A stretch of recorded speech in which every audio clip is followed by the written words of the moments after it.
Welcome, Devil Sniper here, and today I'm bringing you episode number 6 of our career mode with Nottingham Forest, better known as Unfinished Business. Oh yes, we start today with a tough away game to Yeovil. Before we get into that game, episodes. The games within the episodes is going to change from 2 to 3 games per episode. We're going to mix it up a little bit, so your episode lengths will go from anything from 9 minutes to 13 minutes. Hopefully you guys are enjoyed that. That way you get some, hopefully some decent content and a really enjoyable career mode. That's my hope, that's my plan. Hopefully you'll agree with me, because I believe it's going to be a tough season, even though we had a fantastic start to the season. You know, the last episode was absolutely brilliant. We battered Brighton in the end. We absolutely tore them apart with a 3-0 victory, and then we've got to go to Yeovil. Now, most people are probably sitting there thinking, yes, if we beat Brighton 3-0, we should be able to absolutely destroy Yeovil. It doesn't work that way in this division. It's such a tough division, and it's a tough away game, because Yeovil are a very organised team.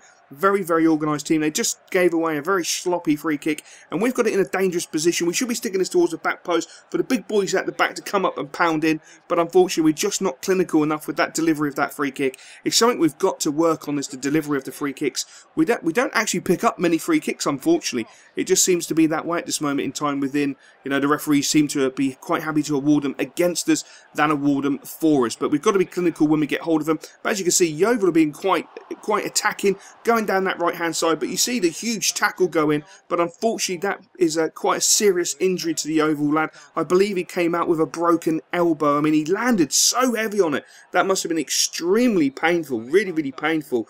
But, you know, it was a fair challenge at the end of the day. He just went down extremely heavy. Not much you can do about that, so I do wish him all the best. As you will see, the first half wasn't extremely exciting.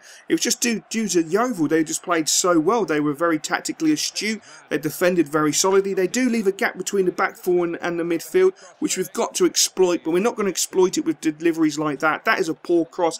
When you want your boy to be clinical, he just isn't. Very, very sloppy. Lacks of concentration. Taking your eye off the ball as you swing in that cross is just awful. Something that we've got to work on and hopefully put right as we go on through this series. But moving forward, Vorney plays a beautiful ball into Lafondra. One step, one strike, top corner. Pick that out of the net in the 83rd minute. Absolutely sensational finish. The boy is literally, he is everything. He is so clinical. He moves onto that ball, and the strike is just so true. It's unbelievable. I mean, it was a fantastic through ball, but the way Lafondra finds that space, he drops off the centre-back, he creates himself a good 5-6 yards, and then he makes a telling run. It's absolutely amazing to watch. He's such a pleasure to work with, and he's such a good player. I really do feel that he should be in the Premier League, and hopefully we'll get him to the Premier League where he deserves to be scoring goals. And as you can see, we do come away with the 3 points, but it wasn't an easy 3 points. Yeovil made that very difficult. The game was limited to chances. When we did try and get the chances, we weren't clinical enough, we weren't methodical enough with the opportunities, and yeah, we were lucky to come away with the 3 points. It could have quite easily have been a 0-0 draw, to be honest. But we're going to move on into a squad report. We haven't done a squad report for a little while. Obviously, there's more games within a month than there probably is in my Frankfurt career. You know, Frankfurt career, the months seem to fly past, but in the Championship, there's a lot more games to be played. We play 46 in a season. Some of the boys are starting to go up. Some of the boys are doing really well. You know, Jamal, I'm absolutely chuffed to nuts with. I think he's going to be a phenomenal centre-back. I'm happy with Jacob Mellis. He's come in. He's done a solid job. He's started to grow. I'm looking forward to him progressing. You know, Gazza Gardner's come in. He hasn't started to grow yet, but I'm looking forward to him growing. He's got a good foot on him. You know, he can ping a shot in training. Darlow doesn't like it. He hits the ball a bit too hard. My boy Lansbury, as you can see, hasn't scored yet. Something that he's got to put into his game is goals. He's got to get goals this season. I'm going to set him a simple target of hitting 5 goals this season. I think it's quite simplistic. I think he's more than capable of hitting 5 goals this season. I think he should be hitting a lot more than that. As you can see, Coxey's getting in there. You know, he's doing well. Coxey's going to play a big part this season.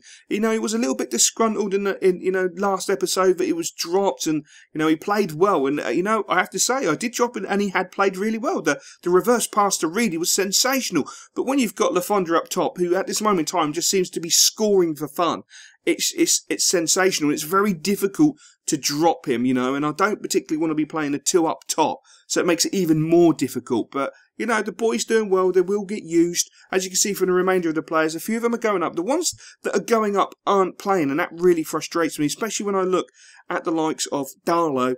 Yes, I know the whole he has to be a certain age before he starts to grow rubbish, but some of these players that are growing are younger, or if not the same age as Darlow, so I find it really, really irritating that the growth mechanism is just utterly rubbish, because Darlow should be going up by at least +2, +3 by now. He has done so well. He's been an absolute brick wall. An absolute brick wall. As you can see, a few of the boys like Greening, etc. are just starting to drop down, which is a bit of a shame, but we come to expect it because they've obviously hit 29, 30, 31. God damn, if they go past 31, it is just a downward spiral. We normally order a coffin because that's essentially what EA believe they are, dead.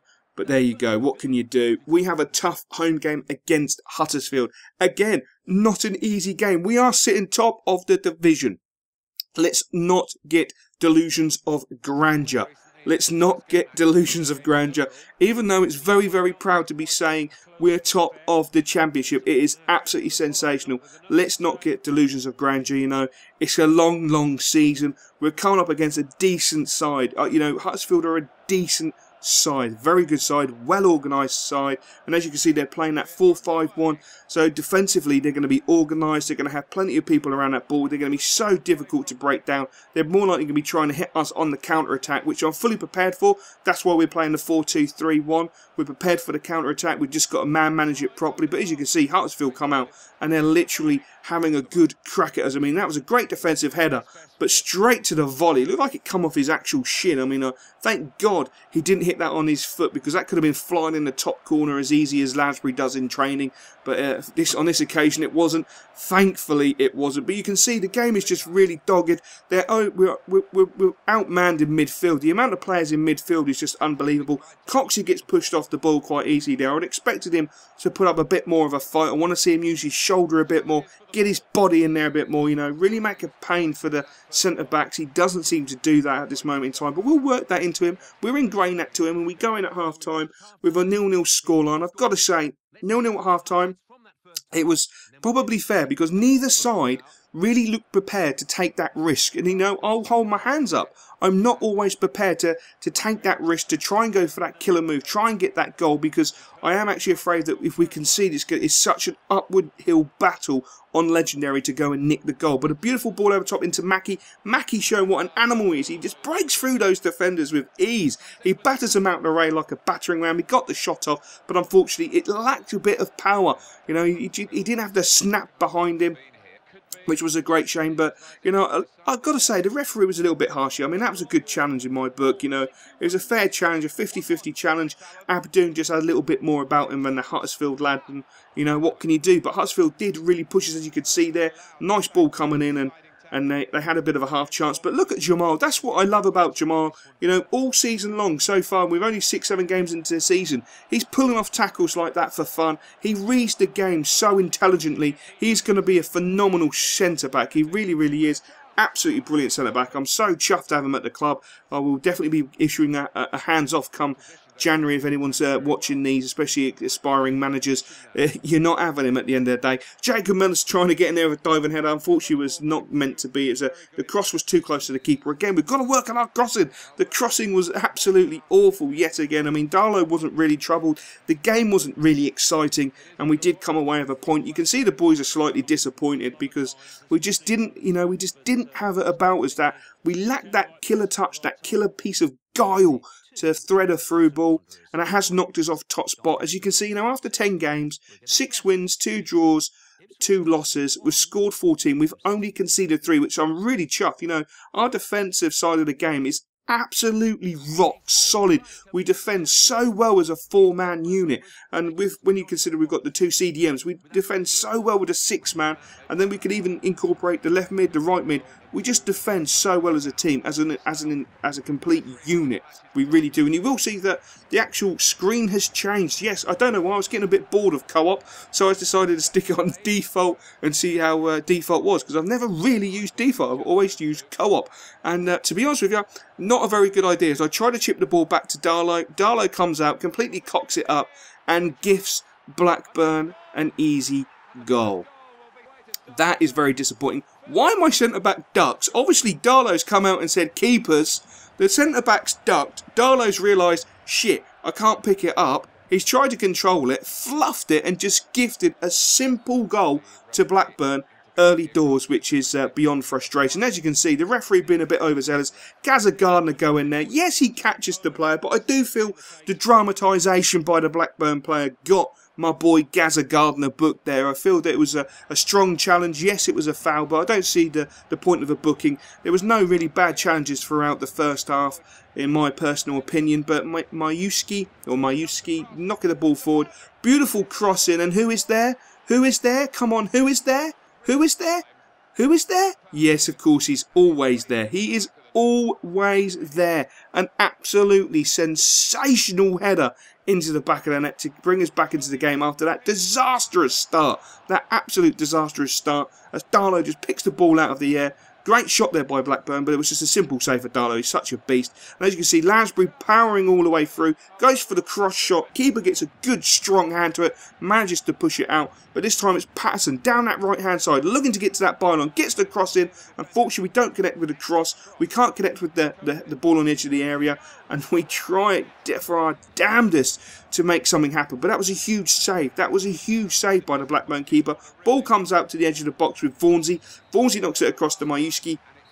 And the referee blows that half-time whistle. And we go in 1-1. I'm not 100% sure if I actually like this screen. If I actually like the default setting. It's not... I don't know. I like the co-op setup, but I'm not 100% sure if I like the default. And as I say, I'm just getting bored of co-op, so I thought I'd try it out. Perhaps it's just something I need to let grow on me. Perhaps I need to play a few games just offline instead of going into a career mode game and playing it. And as you can see, there was Lafonda with the goal. You surely would have guessed that. But the referee, I feel that's an overzealous decision. I feel that he's a little bit biased there. I don't know. I can't foresee why this was a booking.